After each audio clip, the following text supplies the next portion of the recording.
China is great at selling its products to overseas buyers, but inside the country, there seems to be a problem, Juliana. That's right, Mariko. This has been a problem since the beginning of COVID. But people just thought, you know what?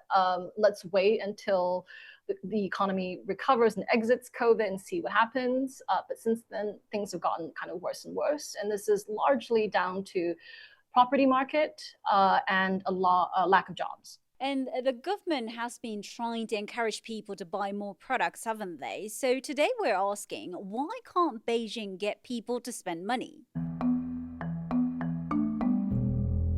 I'm Mariko in Singapore, and this is Asia Pacific from the BBC World Service. Twice a week, we bring you Asia Pacific stories, unpacked by those who know them best. I have two guests who follow the Chinese economy very closely. Juliana Liu is actually a former colleague of mine. She was a Hong Kong correspondent for the BBC, but now she's a columnist for Bloomberg Opinion's Asia team. Welcome to Asia Pacific, Jules. Great to be here.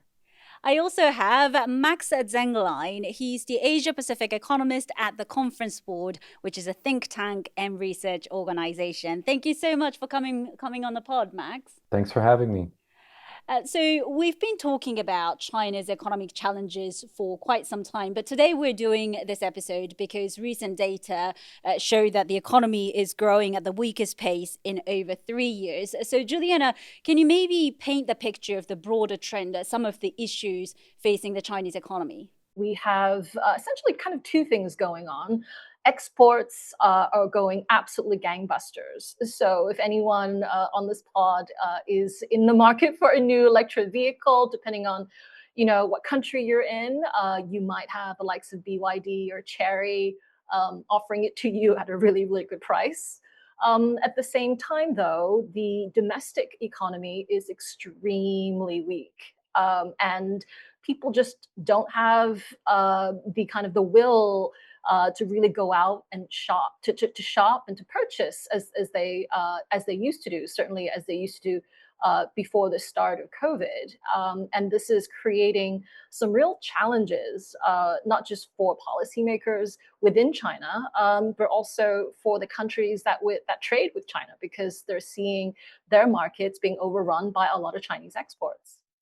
And Max, as Juliana said, the latest data showed exports are still booming. So can you just explain, when we're talking about weak consumption, weak spending in China, how weak is it and why is that a problem?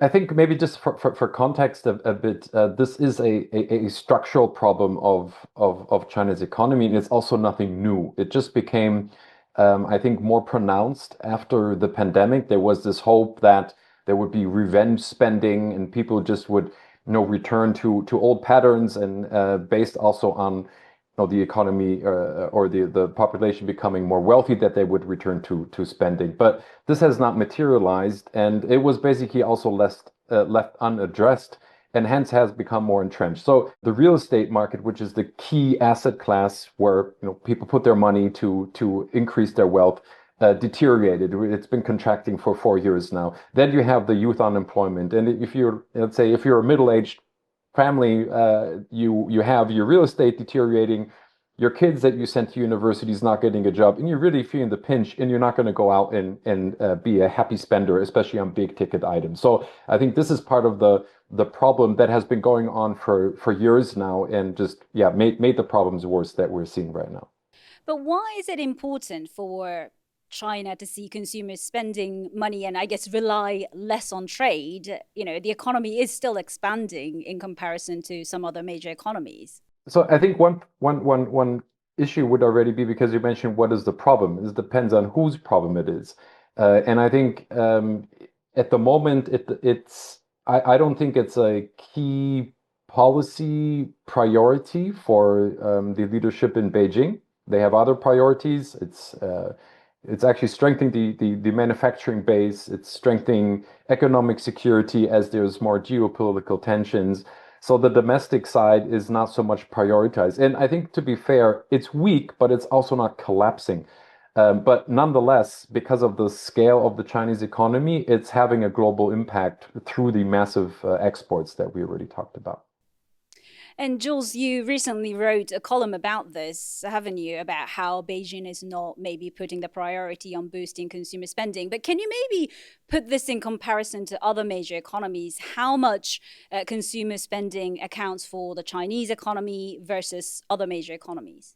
Yeah, so I recently wrote about a plan that seemed really exciting on paper. So about 2 weeks ago, China came out with its first ever 5-year consumption plan. Okay, I admit for the non-nerds out there, it's not that exciting, but it was the first time we've seen something like this from China. In terms of why it's important, I mean, structurally, China's consumption has always been kind of weak as percentage of its entire economy. It's about 40%. That compares to 50% for Japan, which is already pretty low. So it's much lower than Japan and way lower than the West, right? And the reason why it's important is because if you imagine if people are spending again, that will lift China's own growth.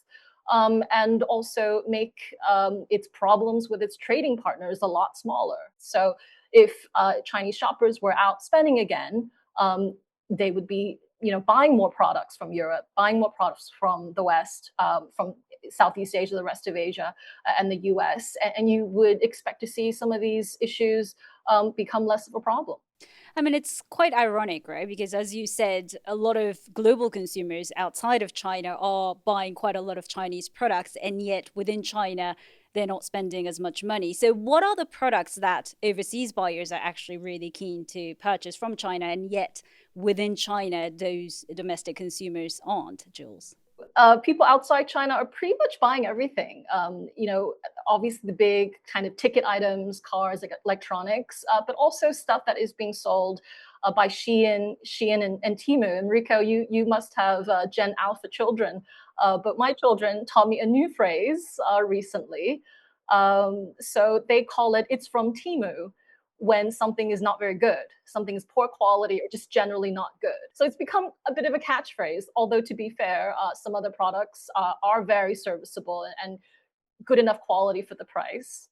But I think the fact that this phrase has become very popular among teenagers and children, I think it shows the extent to which people overseas, outside China, are buying Chinese products. They're buying a lot of Chinese products, almost everything.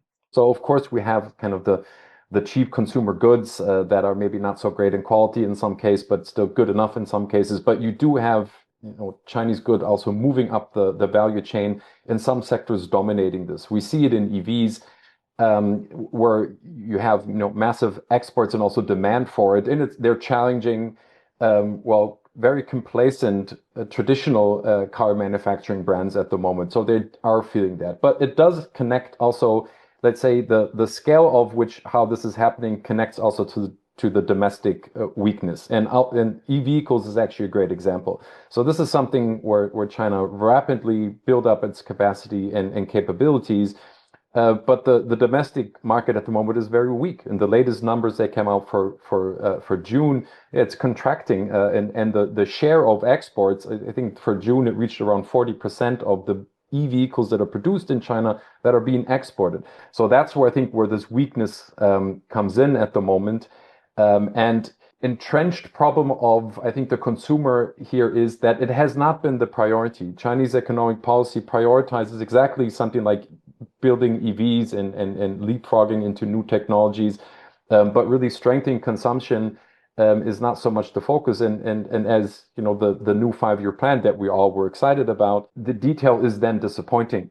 Because often when I read China's consumer or consumption policies, they read like supply side policies. The focus of the last plan that we're talking about, what's interesting in it seems to focus on improving the quality of products. But I would argue that that's really not the right way to look at it because, despite Gen Alpha around the world saying things like it's from Temu, actually Chinese products, quality-wise, have indeed come a long way. Within China itself, I don't think people aren't shopping because they don't think the quality is good enough. In fact, I think there's a lot of really great quality products out there. And EVs are just one area, but also fashion, handbags, cosmetics. I write about and I try these things. And I think actually the quality often is really good. But in terms of specific measures to boost demand, to get consumers to spend money, what are the policies that you could suggest, Max, maybe, if you were to be advising the Chinese government? A typical approach would be to give subsidies or vouchers.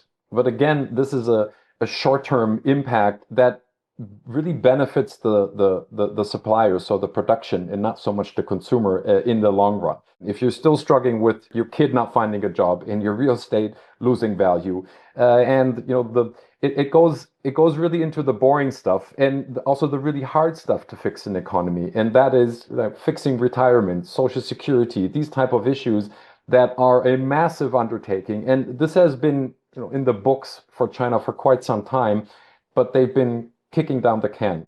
I think the thinking was China develops, gets more wealthy, and these will magically go away. And now we're at a point where this is not happening, and the external impact is becoming much more pronounced. Do you think, given the spotlight on this weak consumption, is it going to become Beijing's priority? Or judging from this latest plan that we've been talking about, where it seems like they're not even expecting consumer spending to grow as much as in the previous 5 years, does that mean that Beijing still doesn't see it as a priority, Juliana? We see that exports are very, very strong. And this is part of a grand plan in terms of China really massively moving up the industrial kind of supply chain.